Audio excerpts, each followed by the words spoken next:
ജയ് മാതാ. ചരണം ശരണം രമാംബികേ, ചരണം ശരണം ത്രയംബകേ. ആത്മസാക്ഷാത്കാരമാണ് മനുഷ്യജീവിതത്തിൻ്റെ പരമോദ്ദേശം. സാക്ഷാത്കാരം എന്നുവെച്ചാൽ ആത്മാവിൻ്റെ പ്രത്യക്ഷമായ അറിവ്, അതായത് ആത്മാവിൻ്റെ സർവജ്ഞത്വ വ്യാപകത്വത്തിൻ്റെ സ്വാനുഭവം എന്നാണ് അർത്ഥം. ആത്മാവ് നിർഗുണവും നിരാകാരവും നിരാമയവും ഇന്ദ്രിയങ്ങൾക്ക് അഗ്രാഹ്യവും ബുദ്ധിക്ക് അഗമ്യവുമായ പരാചൈതന്യമാണ്. അറിവിന് വിഷയമല്ലാത്ത ശുദ്ധബോധ സ്വരൂപമാണ് ആത്മാവ്. ആത്മാവിൻ്റെ നിജസ്വരൂപ ബോധം പരിശുദ്ധവും സംശയരഹിതവുമായ ജ്ഞാനത്താൽ മാത്രം പ്രാപ്തമാകുന്നു. ജ്ഞാനം വാദവിഷയമല്ല. പുസ്തക പഠനത്തിൽ നിന്നു ലഭ്യമാകുന്ന ബുദ്ധിയുടെ അറിവല്ല. വിചാരശക്തിയുടെ ചാതുര്യമല്ല. ഊഹാപോഹത്താൽ നേടുന്നതുമല്ല. സത്യത്തിൻ്റെ പ്രത്യക്ഷാനുഭവമാണ് ജ്ഞാനം. അഖണ്ഡ സച്ചിദാനന്ദ സ്വരൂപവും ബാഹ്യത്തിലും ആന്തര്യത്തിലും ഒരുപോലെ നിറഞ്ഞു നിൽക്കുന്നതുമായ പരമാത്മാവിൻ്റെ അപരോക്ഷാനുഭൂതിയാണ് ജ്ഞാനം. ശ്രവണ മനനദ്വാര ലഭ്യമാകുന്ന ജ്ഞാനം അഖണ്ഡമല്ല. തൈലധാര പോലെ അവിരാമമായ അനുസന്ധാനത്താൽ പ്രാപ്തമാകുന്ന ആത്മാനുഭൂതിയാണ് ജ്ഞാനം. സംശയവികൽപ്പങ്ങളുടെ ബാധയുള്ള ജ്ഞാനമല്ല. ബുദ്ധിയുടെ വിനോദമോ പാണ്ഡിത്യത്തിൻ്റെ അഭിമാനമോ അല്ല ജ്ഞാനത്തിൻ്റെ ഉദ്ദേശം. അജ്ഞാനത്തെ നശിപ്പിച്ച് ഭവബന്ധനത്തിൽ നിന്ന് മുക്തമാവുകയാണ് ജ്ഞാനത്താൽ നേടേണ്ടിയിരിക്കുന്നത്. അജ്ഞാനത്തെ അറിയാതെ അതിനെ നശിപ്പിക്കുക സാധ്യമല്ല. അജ്ഞാന സ്വരൂപത്തെ അറിയുന്നത് തന്നെയാണ് ജ്ഞാനം. അജ്ഞാനം നിരസനം ചെയ്താൽ ബാക്കി നിൽക്കുന്ന സ്വയം പ്രകാശവസ്തു ആത്മാവാണ്. പുസ്തകജ്ഞാനത്താൽ ബുദ്ധിക്ക് വികാസവും അറിവും ലഭിച്ചാലും അവികസിതവും തമോനിബിഡവും ആയ ഭാഗങ്ങൾ ബുദ്ധിയിലുണ്ട്. വിക്ഷേപാത്മകമായ വാസനാസഞ്ചയം ഈ ഇരുളടഞ്ഞ കോണുകളിൽ തങ്ങിയിരിക്കുന്നു. പൂർവജന്മാർജിത കർമ്മബീജങ്ങളുടെ സങ്കേതസ്ഥാനമാണിത്. വാസനയാണ് സംസാരത്തിന് കാരണം. അജ്ഞാനജന്യമായ ദേഹത്തിൽ ആത്മാവ് എന്ന ബോധത്തിൽ നിന്ന് കർത്തൃത്വാദിഭാവങ്ങളും ഉളവായി തൻ്റെ നിജസ്വരൂപത്തെ വിസ്മരിച്ചു. നന്മ തിന്മകളുടെ ഭേദമില്ലാതെ വാസന പുനർജന്മത്തിന് കാരണമായി ഭവിക്കുന്നു. ആത്മാനാത്മവിചാരം കൊണ്ട് ആത്മാവിൻ്റെ സർവവ്യാപകത്വ ജ്ഞാനം അനുഭവമാകുമ്പോൾ മനസ്സ് ആത്മാവിൽ ലയിക്കുകയും വാസന സമൂലം നാശമടയുകയും ചെയ്യുന്നു. എന്താണ് വാസനയുടെ ഈ നാശം? വസ്തുബോധത്താൽ മനസ്സ് നിർവികൽപ്പവും നിർവിഷയവും ആത്മാകാരവും ആയി ഭവിക്കുന്നത് തന്നെയാണ് വാസനയുടെ നാശം. ജ്ഞാനാഗ്നിയിൽ ദഹിച്ച വാസനാബീജം പിന്നീട് ഒരിക്കലും പൊട്ടിമുളയ്ക്കുകയില്ല. ആത്മാവിൻ്റെ സർവവ്യാപകത്വ ജ്ഞാനം അനുഭവമായി ഭവിക്കുമ്പോൾ ബുദ്ധി നിശ്ചലവും പവിത്രവും ആവരണരഹിതവും ആവണം. അവിദ്യാ സ്വഭാവമായ ഈ ആവരണം എന്താണ്? വസ്തുബോധത്തെ വിസ്മരിപ്പിക്കുന്ന കറുത്തതായ തമസിൻ്റെ തിരശ്ശീലയാണ് ആവരണം. ഈ തിരശ്ശീലയിൽ രജോഗുണാത്മകവും വിക്ഷേപസ്വരൂപത്തോടു കൂടിയതുമായ പ്രപഞ്ചം നിഴലിച്ചിരിക്കുന്നു. ആത്മാനാത്മവിചാരം, ജപം, ധ്യാനം, സത്കർമാചരണ ഇത്യാദി സാധനയാൽ അന്ധഃകരണം ശുദ്ധ സത്വഗുണാത്മകമായി ഭവിക്കുമ്പോൾ വൃത്തികൾ അസ്തമിച്ച് ആത്മാവിൻ്റെ സർവവ്യാപക ജ്ഞാനം ലഭിക്കുന്നു. വിക്ഷേപശക്തിയാൽ വികാരജടിലമായ അന്ധഃകരണത്തിൽ ഉദിച്ചിട്ടുള്ളതും ദേഹത്തിൽ ആത്മാവെന്ന ബോധത്തെ ഉളവാക്കിയതുമായ ഒരു വൃത്തിയാണ് അഹങ്കാരം. അദ്വിതീയ വസ്തുവായ ആത്മാവിൽ ബുദ്ധിയെ പ്രതിഷ്ഠിച്ച് ജ്ഞാനത്താൽ ഈ ക്ഷുദ്രമായ അഹങ്കാരത്തെ നശിപ്പിക്കുക. അഹങ്കാര സ്പർശമേൽക്കാത്ത പരിശുദ്ധ ബുദ്ധി, അഖണ്ഡ വൈരാഗ്യം ഇവകൾ ജ്ഞാനമാർഗത്തിൽ അത്യന്താപേക്ഷിതമാണ്. സോഹം ഭാവനയുക്ത ഭാവനായുക്ത വിചാരം സാധകൻ ഈ മാർഗത്തിൽ സദാ അവലംബിക്കുന്നു. അഖില ബ്രഹ്മാണ്ടവും സ്വസ്വരൂപമായി ഭവിച്ചുകൊണ്ട് ഏകത്വ വിചാരത്താൽ നാമരൂപാത്മക ജഗത്തിനെയും അതിലുൾപ്പെട്ട ദേഹാദി ഉപാധികളെയും സാധകൻ നിരസിക്കുന്നു. ജന്മജന്മാന്തരങ്ങളിലെ കർമ്മസഞ്ചയത്തിൽ നിന്നുണ്ടായ വാസനാവൃത്തികളുടെ പ്രാബല്യത്താൽ മനസ്സിൽ ഉദ്ഭൂതമാകുന്ന വികാരപ്രപഞ്ചത്തെ സാക്ഷിദൃഷ്ട്യാ നോക്കി അയാൾ നിഷേധിക്കുന്നു. കാണുന്ന ഈ ജഗത്ത് മാനസിക സൃഷ്ടിയാണെന്നും താൻ ഇതിനതീതമായ ബ്രഹ്മമാണെന്നുമുള്ള അഖണ്ഡ ഭാവനയിൽ നിന്ന് ജ്ഞാനയോഗിയുടെ സാധന ആരംഭിക്കുന്നു. ആത്മാനാത്മവിചാരത്താൽ മനോബുദ്ധിവൃത്തികളെ അന്തർമുഖീകരിച്ച് തത്വാനുസന്ധാനത്താൽ ചിത്തവൃത്തിയെ നിരോധിച്ച് അന്ധക്കരണത്തെ ബ്രഹ്മത്തിൽ ലീനപ്പെടുത്തി രണ്ടാമതൊന്നില്ലാത്ത ബ്രഹ്മവുമായി ജ്ഞാനി ഐക്യമടയുന്നു. അനാദിയായ അജ്ഞാനത്തെയും അതിൻ്റെ കാര്യവസ്തുക്കളെയും അന്ധകാരത്തെ സൂര്യൻ എന്ന പോലെ ജ്ഞാനം നശിപ്പിക്കുന്നു. ജ്ഞാനത്തിൻ്റെ ഉജ്ജ്വല ജ്വാലയിൽ കർമ്മത്തിൻ്റെ ത്രിവിധ വശങ്ങളും വേരോടെ നശിക്കുന്നു. അജ്ഞാനത്തിനും കർമ്മത്തിനും വൈരുദ്ധ്യമില്ലാത്തതിനാൽ കേവല കർമ്മത്താൽ അജ്ഞാനത്തെ നശിപ്പിക്കുക സാധ്യമല്ല. അജ്ഞാന വിരോധിയായ ജ്ഞാനം അഗ്നി എന്ന പോലെ അജ്ഞാനത്തെ നശിപ്പിച്ച് കർമ്മബന്ധത്തിൽ നിന്ന് വിമുക്തനാക്കുന്നു. ശുഷ്കമായ വേദാന്ത പ്രതിപാദനമല്ല ജ്ഞാനം. സമസ്ത ജീവരാശികളെയും സ്വാത്മദൃഷ്ട്യാ വീക്ഷിക്കുന്ന ജ്ഞാനിയുടെ ഹൃദയം പ്രേമത്തിൻ്റെ നിലയമാകുന്നു. ആത്മാവ് പ്രേമസ്വരൂപമാണ്. അറിഞ്ഞോ അറിയാതെയോ ആത്മാവിനെ തന്നെ എല്ലാവരും പ്രേമിക്കുന്നു. ആത്മതത്വത്തെ പ്രത്യക്ഷമായി അറിയാതെ പ്രേമം വികസിക്കുകയില്ല.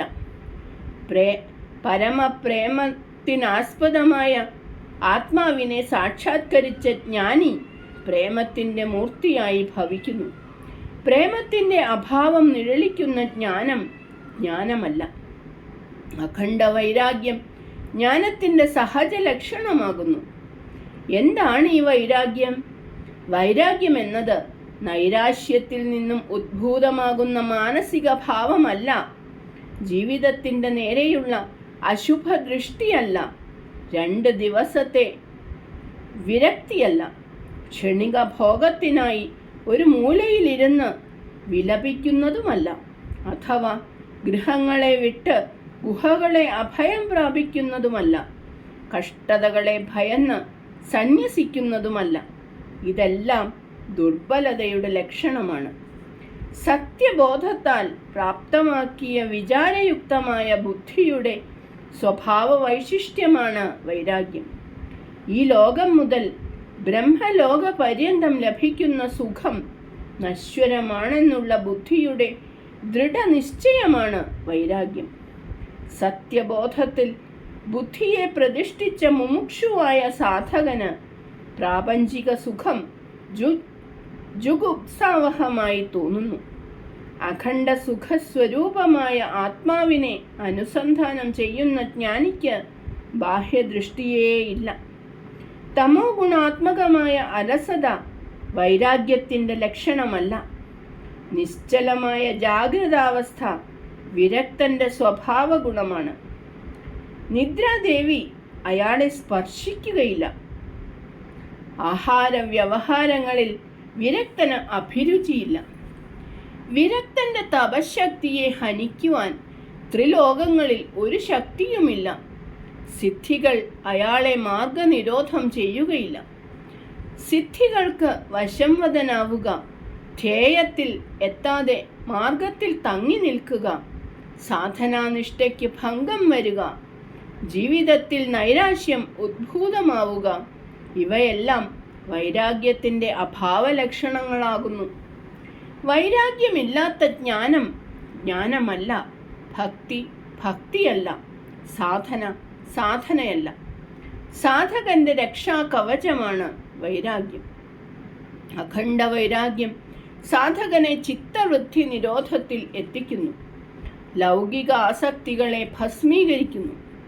ഹൃദ്ഗ്രന്ഥിയെ ഭേദിക്കുന്നു.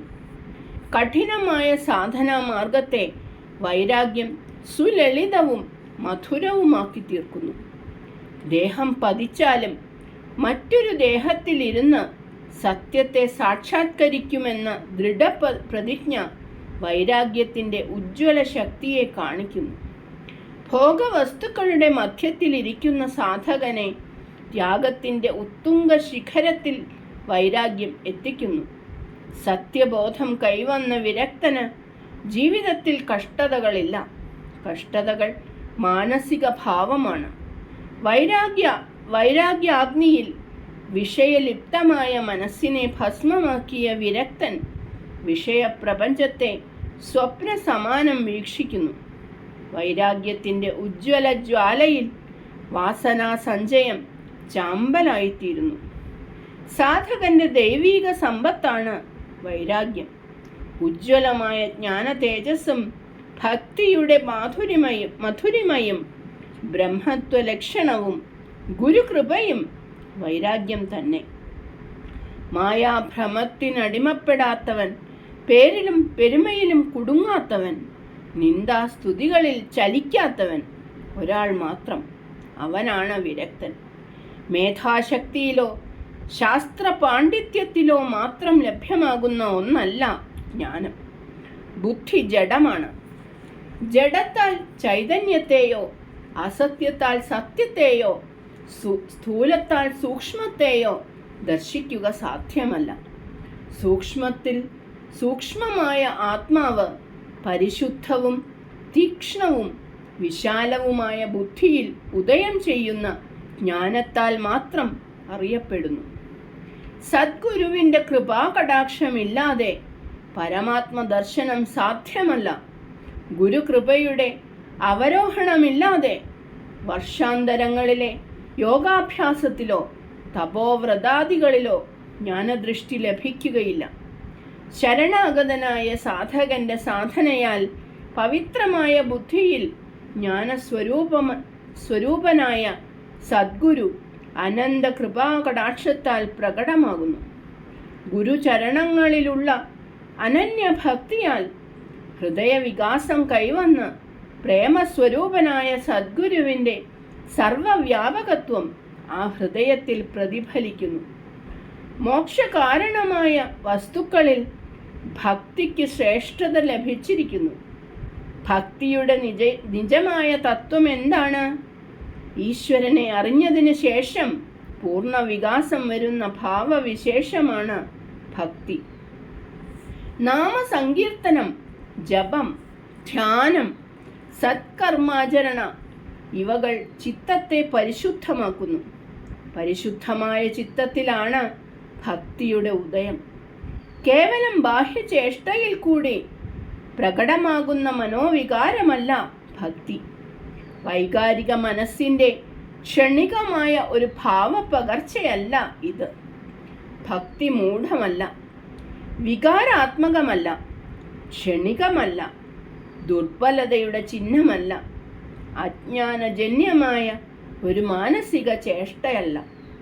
ഭക്തിയിൽ മാനസിക പരീക്ഷകളില്ല, ഫലം കാമിക്കുന്ന വ്യാപാര ദൃഷ്ടിയില്ല, ഭയാശങ്കകളില്ല, ശുഭാശുഭ പ്രതീക്ഷകളില്ല, സ്വാർത്ഥമോഹങ്ങളില്ല. പരിശുദ്ധവും നിസ്വാർത്ഥവുമായ സ്നേഹത്തിൻ്റെ അപാരതയാണ് ഭക്തി. സത്യസ്വരൂപനായ ഈശ്വരനിലുള്ള അനുസ്യൂത പരിശുദ്ധ സ്നേഹപ്രവാഹമാണ് ഭക്തി. അണുരേണു തൃഷ്ണകാഷ്ഠത്തിലും തുള്ളിത്തുളുമ്പി നിൽക്കുന്ന പരമാത്മാവിൻ്റെ അസ്തിത്വത്തിലുള്ള അചഞ്ചലമായ വിശ്വാസത്തിൽ നിന്ന് ഉടലെടുക്കുന്ന മനസ്സിൻ്റെ സ്ഥായിയായ ഒരു സ്ഥിതിവിശേഷമാണ് ഭക്തി. ആത്മാനുസന്ധാനമാകുന്നു ഭക്തി. ചിത്തവൃത്തിയെ നിരോധിക്കുന്ന യോഗത്തിൻ്റെ നിശ്ചിത മാർഗമാണ് ഭക്തി. മനോബുദ്ധിവൃത്തികളെ അന്തർമുഖീകരിച്ച് ആത്മാവിൽ ലയിക്കുവാൻ പോകുന്ന ആവേശജനകമായ അനുഭൂതിയാണ് ഭക്തി. ജ്ഞാനോത്തരമായ ഏകത്വ ദർശനമാണ് ഭക്തി. സത്യത്തെ അറിഞ്ഞ് അന്ധക്കരണം പ്രേമത്തിൻ്റെ ഉജ്ജ്വല പ്രവാഹമായി ദ്രവിച്ചൊഴുകി പ്രേമസുധാസാഗരമായ ഈശ്വരനിൽ വിലയം കൊള്ളുന്ന അവസ്ഥയാണ് ഭക്തി. പ്രേമത്തിനു വേണ്ടി മാത്രം ഭക്തൻ പ്രേമിക്കുന്നു. യോഗസിദ്ധികളോ പ്രഗത്ഭതകളോ ഭക്തൻ ആഗ്രഹിക്കുന്നില്ല. ഈശ്വരനോടുള്ള പരിശുദ്ധ സ്നേഹത്തിൻ്റെ ഉജ്ജ്വല പ്രഭാവത്തിൽ മുക്തി പോലും ഭക്തന് തുച്ഛമാണ്. മുക്തി വേണ്ട എന്ന് പറയുമ്പോൾ തന്നെ ഭക്തൻ മുക്തനായി ഭവിച്ചിരിക്കുന്നു. പ്രേമത്തിൻ്റെ ഉജ്ജ്വല പ്രവാഹത്തിൽ ഭക്തനിൽ അഹങ്കാരം അലിഞ്ഞു പോകുന്നു. ദാസ്യഭക്തിയുടെ പരമകാഷ്ഠയിൽ സേവക ഭാവത്തെ വിസ്മരിച്ച് വൃഷ്ടി സമഷ്ടി സ്വരൂപമായി ഭവിക്കുന്നു. വർഷമേഘം കണ്ട ചകോരം കണക്കെ ഈശ്വരനാമശ്രവണ മാത്രയിൽ ഭക്തൻ പുളകിത ഗാത്രനാകുന്നു. ജലത്തിൽ നിന്ന് പിരിഞ്ഞ മത്സ്യം പോലെ ഈശ്വര സ്മരണയെ വിട്ട് ഒരു നിമിഷം പോലും ഭക്തന് ജീവിക്കുക സാധ്യമല്ല. പ്രേമത്തിൻ്റെ ദിവ്യ പ്രഭാവത്തിൽ ഈശ്വരനുമായി ഐക്യമടഞ്ഞ ഭക്തോത്തമൻ ഈശ്വരത്വത്തിൻ്റെ വിളനിലയമായി പ്രശോഭിക്കുന്നു. ജീവിത വിഹായസിൽ പ്രേമത്തിൻ്റെ ശീതള കിരണങ്ങൾ പ്രസരിച്ചുകൊണ്ട് പ്രശോഭിക്കുന്ന ഉജ്ജ്വല താരമാണ് ഭക്തൻ. പരമാത്മാവിൻ്റെ പ്രേമമഹിമയുടെ സ്തുതിഗാനം ഭക്തൻ്റെ ഓരോ രോമകൂപവും ആലപിക്കുന്നു. അചഞ്ചലമായ വിശ്വാസം, അനന്യ ശരണാഗതി ഇവകളാണ് ഭക്തിയോഗത്തിൻ്റെ മൂലം. ജീവിത പ്രഹരങ്ങൾ ഏൽക്കുമ്പോൾ ചലിക്കുന്ന വിശ്വാസം ഭക്തിയുടെ ലക്ഷണമല്ല. മരണത്തിൻ്റെ കരാള വക്ത്രങ്ങൾ പോലും പുഞ്ചിരി തൂക്കുവാൻ പ്രഹ്ലാദനെ സഹായിച്ച ശക്തി ഹരിയിലുള്ള വിശ്വാസമായിരുന്നു. ജഗത്തിനെ ഭഗവാന്റെ വിരാട് സ്വരൂപമായി ദർശിക്കുന്ന ഭക്തനിൽ ദ്വന്ദ്വാദി ഭാവങ്ങളില്ല. സങ്കീർണ തത്വശാസ്ത്രങ്ങൾക്ക് അയാളുടെ ബുദ്ധിയിൽ സ്ഥാനമില്ല. പ്രേമമാണ് ഭക്തൻ്റെ ഈശ്വരൻ. പ്രേമമാണ് അയാളുടെ തത്വശാസ്ത്രം. പ്രേമം തന്നെയാണ് അയാളുടെ മാർഗവും ലക്ഷ്യവും. യോഗശിഖരത്തിൽ നിന്ന് സിദ്ധികളിൽ കുടുങ്ങി യോഗികൾ അധപ്പതിച്ചേക്കാം. അഭിമാന സ്പർശത്താൽ ജ്ഞാനികൾ നിലം പതിച്ചേക്കാം. ലക്ഷ്യത്തിൽ ആസക്തിയില്ലാത്ത ശരണാഗതിയെ ജീവിത സിദ്ധാന്തമായി അംഗീകരിച്ച ഭക്തന് പതനമെന്നൊന്നില്ല. ഭൂതകാരുണ്യത്തിൻ്റെയും സഹജീവി സ്നേഹത്തിൻ്റെയും ഉറവിടമാണ് ഭക്തൻ്റെ ഹൃദയം. തൃണത്തെ പോലും വെല്ലുന്ന ലീനത ഭക്തിയുടെ സഹജ ഗുണമാണ്. ഭക്തൻ്റെ ലീനത ദുർബലതയുടെ ലക്ഷണമല്ല. സർവശക്തനായ ഈശ്വരനുമായി താതാത്മ്യം പ്രാപിച്ച ഭക്തന് അശക്തത എന്താണെന്നറിയില്ല. പ്രേമാവേശത്തോടെ ഭഗവാന്റെ ഗുണഗാനങ്ങൾ ഭക്തൻ ബാഷ്പാകുലനായി കീർത്തിക്കുന്നു. ദുഃഖത്താൽ മലിനമായതല്ല, പരിശുദ്ധ സ്നേഹത്താൽ പവിത്രമായി തീർന്ന പുണ്യതീർത്ഥമാണ് ഭക്തൻ്റെ കണ്ണുനീർ. നാസ്തികനെ പോലും ഹരിഭക്തനാക്കി മാറ്റുവാനുള്ള കഴിവുള്ളവനാണ് ഭക്തൻ. സത്വഗുണ സമൃദ്ധമായ അന്ധക്കരണം, പ്രേമാവേശത്താൽ തരളിതമായ പവിത്ര ഹൃദയം ഇവ ഭക്തനിൽ വിളങ്ങുന്ന ലക്ഷണങ്ങൾ ആകുന്നു. തത്വചിന്തയിൽ നിന്നല്ല, പരിശുദ്ധ സ്നേഹത്തിൽ നിന്നാണ് ഭക്തനിൽ ത്യാഗവൈരാഗ്യാദികൾ സഹജമായും ഉദയം ചെയ്യുന്നത്. തത്വവിചാര ഭാവഹീനമായ മൂഢാവസ്ഥയല്ല ഭക്തി. നിസ്വാർത്ഥവും പ്രതീക്ഷാരഹിതവുമായ പ്രേമദൃഷ്ടിയിൽ ഭക്തൻ തത്വത്തെ സാക്ഷാത്കരിച്ചിരിക്കുന്നു. വേദാന്ത വിചാരത്തിൽ കൂടെ പ്രപഞ്ചത്തിൻ്റെ മിഥ്യാത്മകത്വത്തെ അറിഞ്ഞ് പ്രപഞ്ചകാരണമായ ഏകസത്യത്തെ ജ്ഞാനി സ്വസ്വരൂപമായി ആരാധിക്കുന്നു.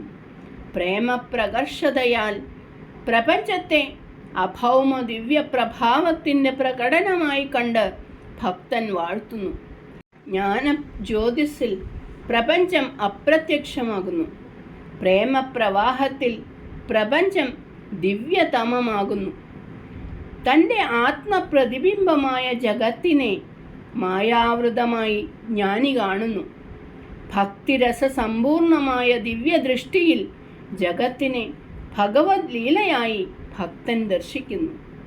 ജ്ഞാനം മനസ്സിനെ നിർവികൽപ്പവും നിർവിഷയവുമാക്കി തീർക്കുന്നു. ജ്ഞാനോത്തരമായ ഭക്തി ഹൃദയത്തെ സ്നേഹസമ്പന്നമാക്കുന്നു. ദ്വൈതത്തിൽ ഭക്തിയുടെ ആരംഭമാണെങ്കിലും അദ്വൈതാനുഭൂതിയാണ് ഭക്തിയുടെ സമ്പൂർണത. ഭാവസമ്പൂർണമായ ഭക്തൻ്റെ സഗുണോപാസന നിർഗുണ ബ്രഹ്മത്തിൻ്റെ സാക്ഷാത്കാരത്തിൽ എത്തിക്കുന്നു. ഭക്തനും ഭഗവാനും സമ്മേളിക്കുന്ന വർണ്ണനാതീതമായ ഒരു ഭാവമാണ് പരാഭക്തി. സഗുണസാകാര വിശേഷങ്ങൾ നിർഗുണത്തിൽ ആരോപിച്ചുകൊണ്ട് ആരംഭിച്ച ഭക്തി നിർവിശേഷമായ പ്രേമത്തിൻ്റെ ആകൃതി പൂണ്ട് ആരാധ്യ ഭാവഭേദങ്ങളെ വെടിയുന്നു. കലർപ്പില്ലാത്ത പ്രേമം മാത്രമായി രൂപാന്തരപ്പെടുന്ന ഭക്തിയുടെ ഉന്നത ശിഖരമാണ് പരാഭക്തി. ജ്ഞാനിയെപ്പോലെ ഭക്തനും ത്രിപുടിരഹിതമായ അദ്വൈത ബ്രഹ്മത്തെ സാക്ഷാത്കരിക്കുന്നു. ജ്ഞാനവും പ്രേമവും സമരസമായി തുള്ളിത്തുളുമ്പുന്ന ഭക്തനിൽ ഈശ്വരൻ്റെ വിവിധ ഭാവങ്ങൾ പ്രത്യക്ഷമാകുന്നു. പ്രേമമാണ് അന്തിമ സത്യം. പ്രേമസായുജ്യം കാമിക്കുന്ന മനസ്സിൻ്റെ നിശ്ചലമായ ഒരവസ്ഥാവിശേഷമാണ് ഭക്തി. അവസ്ഥാവിശേഷങ്ങളില്ലാത്ത ഭാവാതീതമായ സച്ചിദാനന്ദ സ്വരൂപമാണ് പ്രേമം. അഖണ്ഡ വിചാരത്താൽ ബുദ്ധി മൂകമായി ത്രിപുടി നാശമായി ജ്ഞാനം ബ്രഹ്മത്തിൽ ലയിക്കുന്നു. അനുസ്യൂത ഭക്തിയാൽ ഹൃദയം വിശാലമായി ഭക്തി പരാഭക്തിയുടെ കൊടുമുടിയിലെത്തി പ്രേമസ്വരൂപനായ ഭഗവാനിൽ ലയിക്കുന്നു. ഈ അന്തിമലയമാണ് യോഗം. മഹത്തരമായ ഭക്തിയുടെ വിവിധ വശങ്ങളുടെ സങ്കേതസ്ഥാനമാണ് സദ്ഗുരു. മറ്റെല്ലാ ഭക്തിയെയും സമ്പൂർണവും സാർത്ഥകവുമാക്കുന്നതാണ് ഗുരുഭക്തി. ദാസ്യഭാവവും സ്നേഹാരാധനയും ഗുരുഭക്തിയിൽ സമ്മേളിക്കുന്നു. പ്രൗഢതമമായ ഗുരുഭക്തി ജ്ഞാനകവാടം തുറന്ന് സാധകനെ മോക്ഷമന്ദിരത്തിൽ പ്രവേശിപ്പിക്കുന്നു. സദ്ഗുരുവിൽ മനുഷ്യത്വത്തെ വീക്ഷിക്കുന്ന ഭക്തിയല്ല. ഭാവാർദ്രമായ ഭക്തന്റെ ദൃഷ്ടിയിൽ ഗുരുചരണങ്ങളാണ് സാക്ഷാത് വൈകുണ്ഠം. സാധനാബലത്താൽ വളർത്തിയ ആധ്യാത്മിക ശക്തിക്ക് മായാവരണത്തെ ഭേദിക്കുക സാധ്യമല്ല. മായാസ്പർശമേൽക്കാത്ത സച്ചിദാനന്ദതയുടെ പൂർണ്ണ പ്രകടനമായ സദ്ഗുരുവിൻ്റെ കടാക്ഷത്തിന് മാത്രമേ മായയെ നശിപ്പിക്കുന്ന ഖഡ്ഗത്തെ നൽകുവാൻ കഴിയുകയുള്ളൂ. സദ്ഗുരു സാധകന്റെ കേവലമൊരു മാർഗദർശിയല്ല, ലക്ഷ്യസ്ഥാനവും കൂടിയാണ്. ജ്ഞാനിയുടെ ജ്ഞാനദീക്ഷയും ഭക്തന്റെ ഭക്തി സാധനകളും ലക്ഷ്യം വയ്ക്കുന്നത് സദ്ഗുരു ചരണങ്ങളായിരിക്കണം. ഗുരുപാദപത്മങ്ങളിൽ സത്യസ്വരൂപത്തെ ദർശിക്കുകയാണ് സാധനയുടെ ഉദ്ദേശം. അനന്യ ശരണാഗതി മൂലം ലഭ്യമാകുന്ന ഗുരുകടാക്ഷത്താൽ ഭക്തൻ തന്നിലും അഖില ചരാചരങ്ങളിലും ഗുരുസ്വരൂപത്തെ ദർശിക്കുന്നു. ഭക്തിയുടെ അപാരതയിൽ ഗുരുസേവ മാത്രം ഭക്തൻ ലക്ഷ്യം വയ്ക്കുന്നു. എന്താണ് ഈ ഗുരുസേവ? ഗുരുസ്വരൂപമായ ഈ വിശ്വത്തെ സേവിക്കുക തന്നെ. ഈശ്വരനും ഗുരുവും രണ്ടെന്ന ഭേദബുദ്ധിയെ വിചാരത്താൽ നശിപ്പിക്കുക. താനും ഗുരുവും ഒന്നെന്ന സത്യത്തെ ശരണാഗതിയാൽ സാക്ഷാത്കരിക്കുക. സദ്ഗുരുവിൻ്റെ സത്യവചനങ്ങളിൽ ബുദ്ധിയെ പ്രതിഷ്ഠിച്ച് മോഹവികാരങ്ങളെയും കാമ്യകർമ്മങ്ങളെയും പരിത്യജിച്ച സന്യാസി വര്യനാണ് ഉത്തമ ഭക്തൻ. ഗുരുവചനങ്ങളിലുള്ള നിരുപാധികമായ അനുസരണം സാധകനെ ഗുരുകൃപയ്ക്ക് പാത്രീഭവിപ്പിക്കുന്നു. ലക്ഷ്യാസക്തി വയ്ക്കാതെ ഗുരുവചനങ്ങളെ പ്രവൃത്തിപഥത്തിൽ വരുത്തുന്ന ബുദ്ധിയുടെ നിശ്ചയവും ഹൃദയത്തിൻ്റെ ഭാവവും ഏകോപിച്ചിട്ടുള്ളതാണ് ഗുരുഭക്തി. ഗുരുവിൽ നിന്ന് അന്യമല്ല ഗുരുകൃപ. സദ്ഗുരു അനന്തകൃപാസ്വരൂപിയാണ്. അന്തരാളത്തിൽ ആത്മസ്വരൂപമായി വിരാജിക്കുന്ന സദ്ഗുരുവിൻ്റെ കൃപയ്ക്ക് പാത്രീഭവിക്കുവാൻ ബാഹ്യത്തിൽ മാംസചക്ഷുസ്സുകളെ കൊണ്ട് തന്നെ കാണുവാൻ കഴിയുന്ന സദ്ഗുരുവിൽ ശരണാഗതനായി അദ്ദേഹത്തിൻ്റെ വചനങ്ങളെ ഭക്തിപുരസരം അനുസരിക്കുക. മൂഢമോ യാന്ത്രികമോ ആയ ഒരു ചേഷ്ടയല്ല ഈ അനുസരണശീലം. തത്വജ്ഞാനയുക്തമായ സ്നേഹത്തിൽ നിന്ന് ഉടലെടുക്കുന്ന ഒരു സഹജ സ്വഭാവ വിശേഷമാണിത്. ദാസ്യഭാവത്തോടെ അനുഷ്ഠിക്കുന്ന ഗുരുസേവ അന്ധകരണത്തെ പരമപവിത്രമാക്കുന്നു.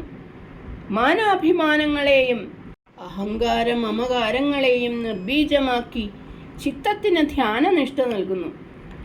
രാഗാദി വികാരങ്ങൾ അസ്തമിച്ച് ധ്യാനത്താൽ പരിപക്വത നേടിയ അന്ധകരണത്തിൽ സദ്ഗുരു പ്രകടമാകുന്നു. അഹങ്കാര സ്പർശമുള്ള മലിനബുദ്ധിയിൽ തത്വബോധം പ്രതിഫലിക്കുകയില്ല. ഗുരുചരണങ്ങളിൽ അഹങ്കാരത്തെ ദക്ഷിണയായി സമർപ്പിച്ച ഭക്തന് ജ്ഞാനം സ്വതസിദ്ധമായി ഭവിക്കുന്നു. അചഞ്ചലമായ ഗുരുഭക്തി സാധകനെ ധർമ്മമാർഗത്തിൽ ചരിപ്പിക്കുന്നു. ഭക്തിജ്ഞാന വൈരാഗ്യങ്ങളാൽ പരിശുദ്ധമായി തീർന്ന സത്കർമ്മങ്ങൾ ഭക്തന്റെ ധർമ്മ തേജസ്സിനെ വിശ്വമാസകലം പ്രസരിപ്പിക്കുന്നു. സത്കർമാചരണയിൽ ഉള്ള കുശലതയാണ് കർമ്മയോഗം എന്ന പേരിൽ അറിയപ്പെടുന്നത്.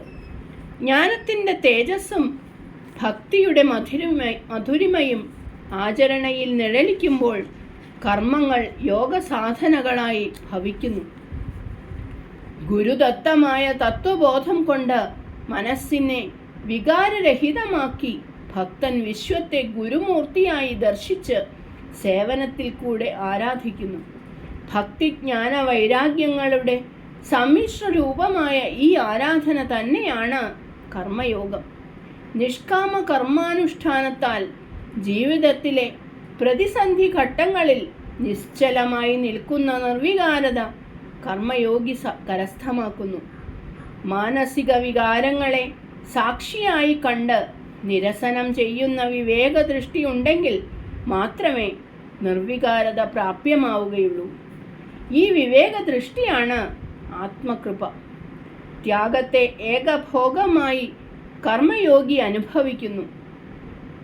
അചഞ്ചലമായ സത്യബോധമാണ് ത്യാഗത്തിൻ്റെ മൂലം. അഖണ്ഡ വൈരാഗ്യം ത്യാഗത്തെ സുലളിതമാക്കുന്നു. പരിശുദ്ധ സ്നേഹം ത്യാഗത്തെ സാർത്ഥകമാക്കുന്നു. പരമാത്മാവിൽ അർപ്പിക്കുന്ന പ്രേമത്തിൻ്റെ അഭിഷേക ജലമാണ് കർമ്മയോഗിയുടെ കർമ്മങ്ങൾ.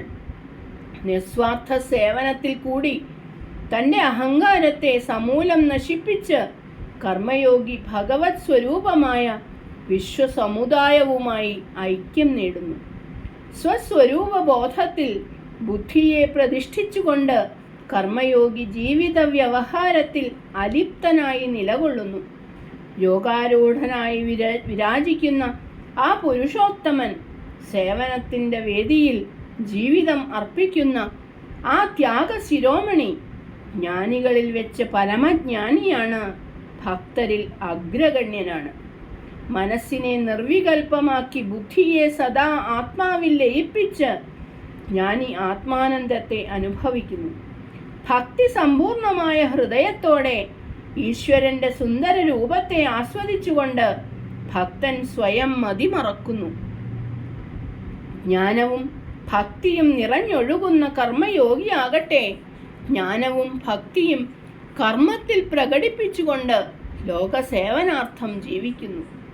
സേവനത്തിൽ നിന്ന് ഉദയം ചെയ്യുന്ന ആനന്ദത്തെ പോലും കർമ്മയോഗി സേവനാർത്ഥം ത്യജിക്കുന്നു. പ്രതിമകളിലും ദേവാലയങ്ങളിലും മാത്രമല്ല, മനുഷ്യനിലും മറ്റു ജീവരാശികളിലും ഈശ്വര ചൈതന്യത്തെ ദർശിച്ച് കർമ്മയോഗി സേവിക്കുന്നു. ഈശ്വരൻ ഏറ്റവും അധികം പ്രകടമായിട്ടുള്ള മനുഷ്യനെ സ്നേഹിക്കുവാൻ ആദ്യം ശീലിക്കുക. ഈശ്വരൻ്റെ സഗുണ സാകാര പ്രകടനമായ മനുഷ്യ സഹോദരനെ സ്നേഹിക്കുവാൻ കഴിയുകയില്ലെങ്കിൽ നിർഗുണ നിരാകാര ബ്രഹ്മത്തെ എങ്ങനെ പ്രേമിക്കുവാൻ കഴിയും? ശുദ്ധമായ ധർമാചരണയാണ് മനുഷ്യൻ്റെ പൂർണ്ണതയുടെ ലക്ഷണം.